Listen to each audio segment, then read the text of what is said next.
Hey everybody, Dallas again with Chaos Fragrances. Today we're back with another weekly fragrance rotation video. This is video number 17, and like always, I'm going to be going over the fragrances I wore from last week up until today. So we're finally moving into August here. Summer is winding down, and unfortunately for me, that means I'm going to have to slowly start putting away my citruses and moving into some sweeter fragrances. And we still do have some time. It's still going to be hot here for the next month or two, but summer is coming to an end, which sucks. Summer is my favorite time of the year, and I do love my summer fragrances, but I guess it is about time for a change. So you can kind of start to expect to see these rotations changing just a little bit. Again, towards the end of the month or so, after it starts to cool down just a little bit, we're going to see some different fragrances moving in here. So that should be pretty exciting. It's something a little bit different. And one more quick thing before we jump into the video, make sure you head on over to my second channel and subscribe to that one if you want some more content relating to starting a YouTube channel or building a business or a brand.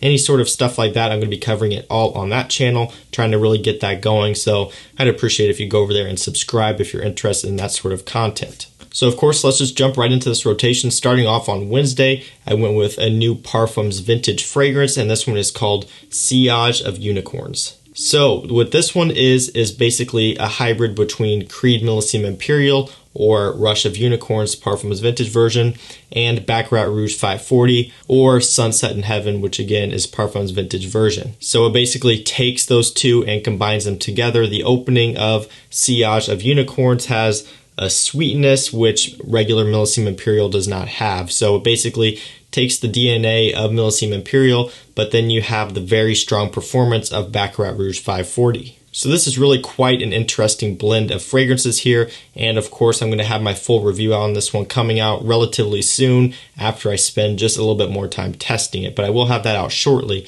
So that's what I wore on Wednesday, Sillage of Unicorns. On Thursday I went with Chanel Allure Homme Sport. So not Allure Homme Sport Eau Extreme, not Allure Homme Sport Cologne, not Allure Homme Sport Edition Blanche, right? All of those are very popular for summertime.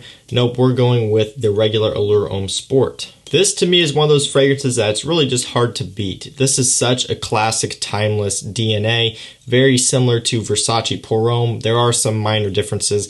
Versace Pour Homme on me is a little bit more bright and light. This one goes in a little bit more of a sweet direction. This one has a little bit more depth to it, a little bit more creamy, whereas again the Versace is a little bit more bright and citrusy. Both are fantastic scents. The Versace obviously is a lot cheaper than the Chanel, but the quality does speak for itself, and the actual scents themselves are still a little bit different. Which one do I prefer? It's hard to say, honestly. I really like both of them. I do love the smell of this Chanel Allure Homme Sport, but for a lot of people, the price difference isn't going to be enough to, make them want to go for this one, because to be completely honest, the Versace is going to get the job done just as well. But I do prefer the smell of this one overall, and since I do own it and I picked it up for a good deal, it's one that I tend to wear more than Versace Pour Homme. And I actually ended up swapping out my Versace Pour Homme bottle a while back just because I didn't really use it as much and I reached for this one more. So this one has been around for a while, and it does get overshadowed by Allure Homme Sport Extreme and Edition Blanche. Those two really kind of the heavy hitters for summertime, but I still really enjoy going back to Allure Homme Sport. There's just something about this nice, fresh, classic DNA that I really like. I do love Eau Extreme for different situations, and I do love Edition Blanche for different situations, but I felt like just going back to the basics here with the Allure Homme Sport. On Friday, I went with Dolce Gabbana Light Blue Eau Intense. So I have been wearing my light blue sun quite often here recently. I've been enjoying that one a lot, but I really just feel like going back to Eau Intense. There's something about this nice, salty, and slightly sweet, marine type of scent that I just can't get enough of, and that is kind of absent in light blue sun. And I actually just published a video comparing light blue Eau Intense, light blue sun, and light blue swimming in Lipari. So if you want to kind of hear my rundown on those three, you can check that video out. But this one is one that I felt like wearing just because I kind of wanted to go back to, again, something a little bit more classic. This bottle is running low, and I probably will replenish it at some point, but like I've said in a few other videos, I really haven't felt the need to, just because Light Blue Sun has been doing essentially what this fragrance does just as well. Light Blue Sun does perform better on my skin, which is, a really big bonus, and I do really like the smells of both because they do differentiate from each other, but still there's no beating the classic Light Blue Eau Intense. And again, this is what I wore on Friday. So on Saturday, I went with a bit of a classic here. This one was Invictus Aqua 2016. At one point, believe it or not, this fragrance was everywhere. This was pretty much the hype of 2016 in the summertime. And once it got discontinued, the frenzy really picked up even more. Everyone was looking to stock up on the vintage bottles and get as many as they could. And then, once all the discounters and everything were sold out, prices got jacked up even more. And it's really just kind of a whole mess of everyone trying to find vintage bottles of this stuff. Luckily for me, I did snag a couple extra ones. This one here is running pretty low. I did actually sell a few decants of it on eBay a while back, which I do kind of regret doing. I still realistically have plenty of this fragrance, and now that the Parfums Vintage version is out, I can wear that one and it'll do just as good. Even though the 2018 version is out, people are still looking for these 2016 older bottles, and for good reason. This stuff is probably one of the strongest aquatic fragrances that I own. I get over 12 plus hours on my skin with this stuff, and that's not something you can often say when it comes to summer fresh fragrances. So this stuff is really, really good, and it's one that I do tend to use a little bit more sparingly now,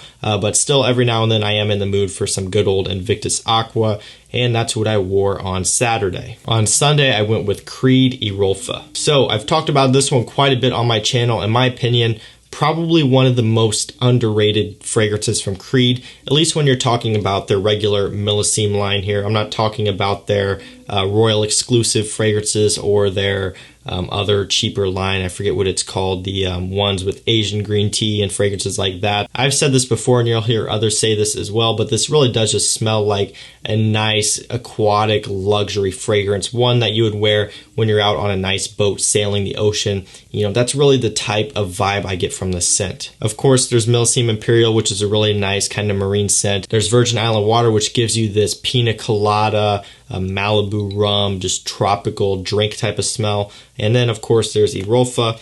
And this one, in my opinion, there's just nothing else like it. There's something almost magical about this fragrance in the high heat. That's when it works best, just in the dead of summer. And it's just so refreshing and so luxurious smelling. And it's one that, like I said, I think is very overlooked. I think more people should definitely try this one out. Even the people who tend to hate on Creed or just think that Creed fragrances are overall pretty basic, honestly, I say give this one a chance because I still haven't come across anything that smells like this one.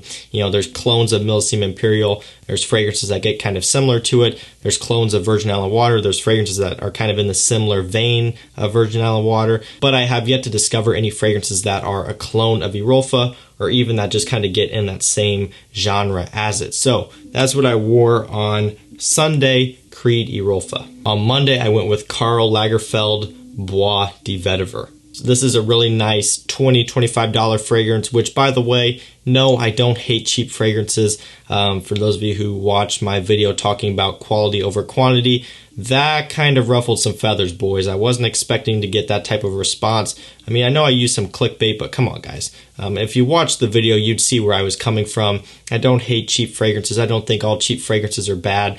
I just tell you to watch your spending, and instead of buying a bunch of cheap fragrances and that you're not going to wear years down the line, maybe invest in some slightly better fragrances that you'll be proud of. But that's not the point of this video, guys. Maybe I'll do a follow-up video to that video and basically kind of try to explain myself a little bit more, since I don't think people really watched it, or I think they kind of went into that video with their back up in the air, probably because of the title and the thumbnail, which I get was kind of clickbait, but nonetheless, that video wasn't received as well as I was expecting, so maybe I'll do a follow-up on that one. But anyways, I digress. Back on topic here. Bois de Vetiver, really, really great cheap fragrance. Has vetiver, obviously, with a nice blood orange opening and some spice.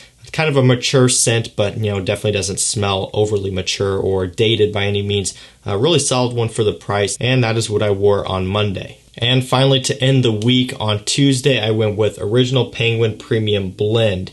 So another cheapie here, and I've talked about this one on the channel quite often. Picked it up, I believe, last summer and did a review on it, so you can check that out if you want more information.